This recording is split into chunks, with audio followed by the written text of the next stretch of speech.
Hi everyone, Andi here. I'm a vintage reseller and today I have a thrift with me haul video for you.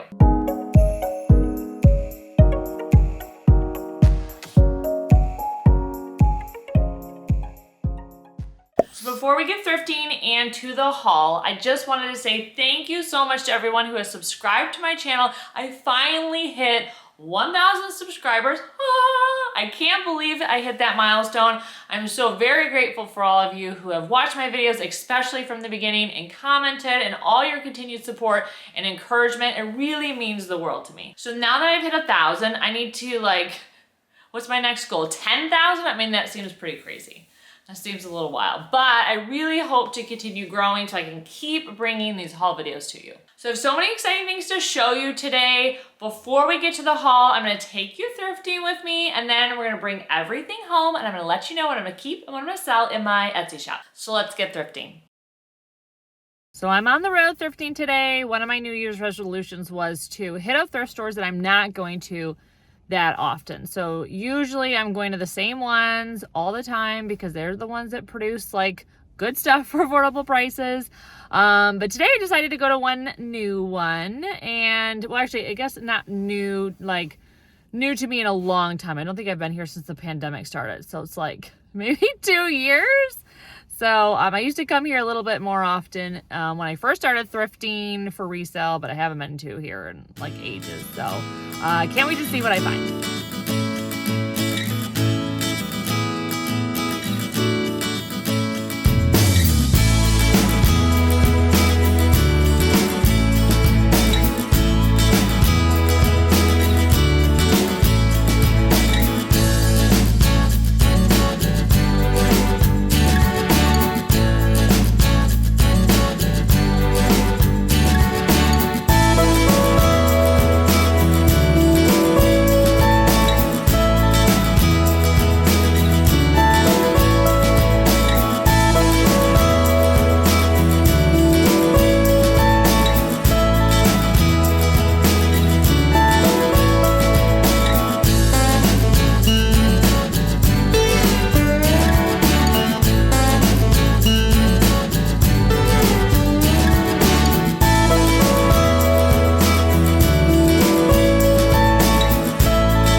I have so many fun pieces to show you, so let's just jump right into the haul. The first thing is this adorable brass teapot. You know I pick up a lot of brass teapots if you watch my channel because they sell really well on my Etsy shop. So this one has really, really lovely like detail and etchings, even all the way up the spout, which I thought was really special. Then of course it has like the matching lid and this very sculptural slender handle.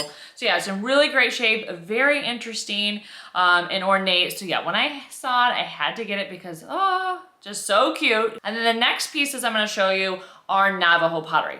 Now, this is another thing that if you watch my channel, I always pick up when I find it. I've actually not found many pieces lately. I was finding them boom, boom, boom, like all the time. And I was really well stocked in my Etsy shop. And then it was like no pieces anywhere. I'm not even talking outside of my price range. I'm talking like I just didn't see them. So when I was at the thrift store and I found these, I was just like, finally, I can like restock my shop. These pieces are highly, highly collectible. And so that's why they sell really, really well.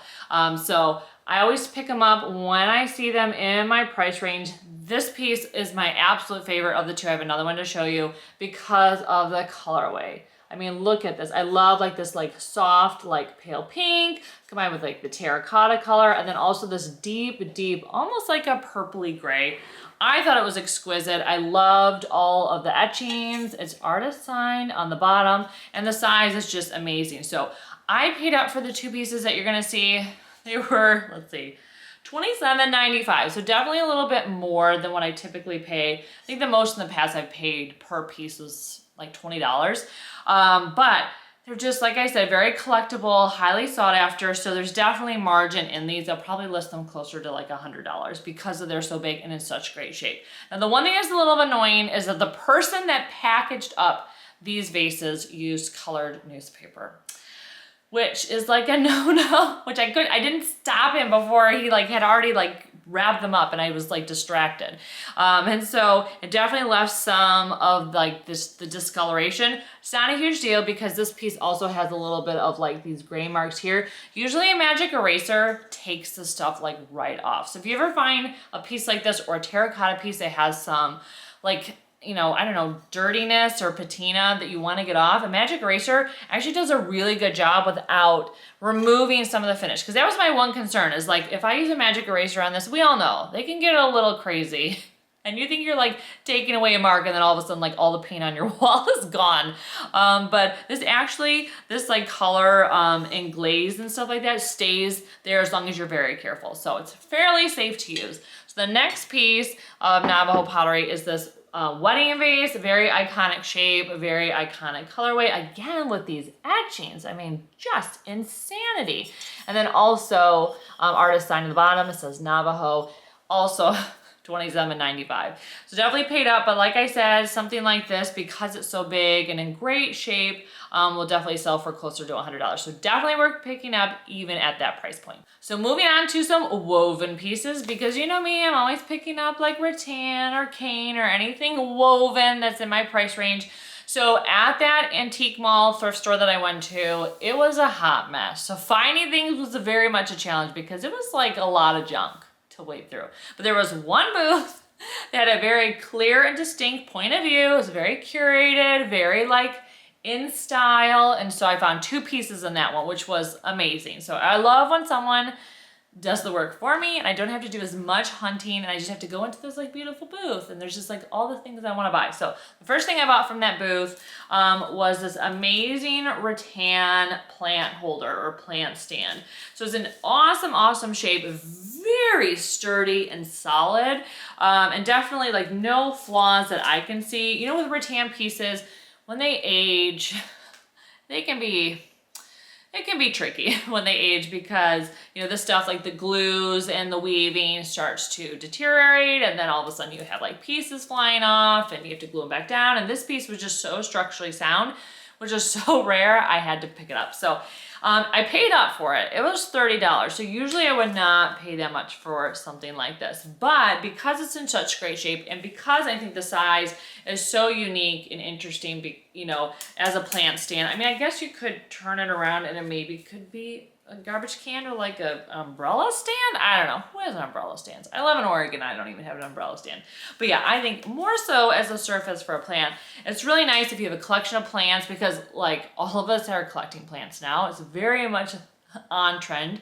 It's nice to have them at different heights to kind of create a more interesting visual aesthetic rather than like have them all on just one surface. It's kind of nice to put them up and down. It looks a little bit more purposeful. So this is a great piece to kind of achieve that look. So yeah, when I saw this, grabbed this, and then the other thing I got from their booth was something I actually just recently sold. So I was so excited to find something that was similar because it's so much easier to list something if you've already sold it because then you can just duplicate the listing in Etsy. So that's kind of like behind the scenes knowledge. But also it's also nice to sell something and then find another one and know that oh yeah, someone's gonna want this because someone already did buy it. So it's this woven rattan little like step stool, not step stool, what am I trying to say? Ottoman seat thing? Oh my God, my brain today. Not working. So anyways, so yeah, these are very, very popular and sought after because, you know, these just are so visually interesting. It's a great way to bring like a natural element into your home, especially if you have like a neutral color palette and you're not relying on color to bring that visual interest. Texture like this is a way to bring visual interest and break up that type of like very neutral monochromatic type of decorating style. So when I saw this, grabbed this, this was $20. So I thought that was a bit of a steal. Yeah, considering the one I sold already that looked like this, sold for a lot more than that. But this one is a little bit tougher condition because, like I said, like rattan and woven stuff doesn't necessarily age well. So there's a little bit like over here, you can see like it's a little bit coming off, but there's some glue and some other techniques I can do to kind of salvage it. And basically these things are made to look a little bit more rustic. So sometimes as it ages and things fall off, it's not particularly like a problem because people like kind of that rustic handmade look, which works in my favor as a reseller. So anyways, yeah, this came from that booth. I loved everything in that booth. I will actually like link them below and like pop their Instagram handle on the screen. So if there's anything that you saw in the footage that you want, reach out to them. But yeah, I thought this was really, really great, especially since I already sold it. So yeah, had to pick it up. Continue with woven things. So I also picked up, and this piece is kind of, I'm not sure what I'm gonna do with it. Or if I'm gonna sell it, or if I'm gonna try to do like some sort of like thrift flip or DIY with it. But it is this basket with a handle. So I thought it was really incredible. I just thought it was beautiful. It's also in really good shape. I thought the tone on this was spectacular. You know, I get a lot of woven stuff. You know, the tones are fairly similar, but this one, I don't know, it just was so special to me. And it's funny because the person who sold it, they said, vintage basket dome, cute to make a lamp. And I'm like, yeah, it definitely will look cute as a lamp. So I don't know, I may try to see if I can put like, somehow make it a lamp. I don't know, I don't want to like do anything to mess it up because it is so lovely. So I don't know, I haven't decided what I'm gonna do with it. It may be available for sale, I don't know. But yeah, it was $16, which I thought was really good.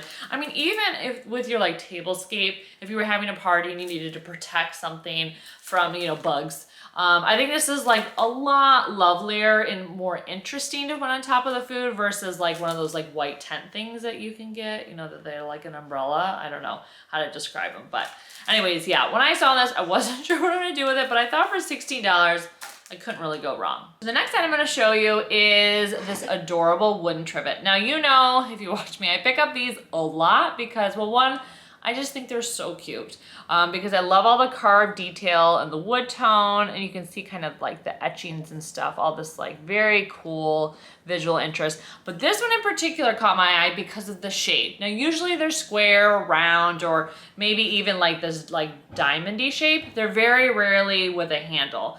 So when I saw it, I had to pick it up. It's only $4, which I thought was a really good deal. And if you just added a string through this hole, it's now a piece you can hang on the wall. So I thought that was very, very cool that it could be a trivet like this that you could like very easily set down, or you can hang it on your wall and make it a very interesting addition to your gallery. So I had to get it because it was so, so cute, but this will be available in my Etsy shop. So the last few pieces I'm gonna show you actually didn't come from that antique mall or thrift store. It came from my attic. So I was putting away my like Christmas decor recently, and there's a lot of stuff in there. So I usually like to take that time to like open the boxes and see what's in there, remind myself what I am storing. So I came across my old wooden spool collection. Now, I know you're probably thinking, Andi, these don't match your decor at all because you're more modern, more mid-century. What are you doing with these? And it's because I used to be I mean, it's still into fashion, but I was very into fashion. Like back in the day, I loved old dress forms and these spools. I thought they were very cool. I think it's because stores were decorating with them as part of their displays. So I kind of was like hooked. So I started to collect them. Now I don't have a very big collection. I mean, I literally just have 4. So I wouldn't call that like a giant collection, but I do think it's time for me to let them go because I'm not sure when this will ever like work with my aesthetic. So, so if this is your aesthetic and you collect these, lucky for you, I'm gonna list these soon, probably on Etsy or maybe Facebook Marketplace. I'm not sure because honestly, every time I go thrifting, I find these. Well, if I go to like an antique mall, I find these. Not usually at the thrift store, like a Goodwill, but at an antique mall, you usually find these. So I don't know how valuable or even what the price point is on these anymore, so I'd have to check that out. But I figured I would sell them probably as a set because I think that they're just interesting together. This one is like red, and then this one has blue, and then this one is my favorite because it's so cute and teeny tiny. So yeah, when I unearthed these out of my attic, I thought, you know, it's time to let them go, so I'm gonna get them listed. But yeah, that's pretty much all I have to show you today. So I know it was a little bit like less than my normal hauls. But man, 2022 has been busy. It's amazing. Like after the holidays are over, you think, oh, I'm just gonna like breeze through the next couple weeks, you know, really just like ease myself into January, because frankly, we all know you gotta ease into the years now because of the way the pandemic has shifted things. Because you're like, oh, what scary thing is coming next? So anyways, I thought, you know, I'm just gonna lay low, just ease into it. And then it became a very busy month already. And it was like, what? It's not even like the second week. So I haven't been out thrifting as much as I usually would. But definitely plan to hit up the thrift stores again hard soon. So I'll have a lot of fun stuff to show you. So thanks so much for watching. If you're interested in thrifting and home decor content between my hauls, definitely check me out on Instagram. And thanks again to everyone who is following my channel and subscribing. It really means the world to me that I was able to hit that 1,000 subscriber milestone. I hope you're having a great 2022, and I can't wait to see you in my next thrifting and decorating video. Take care.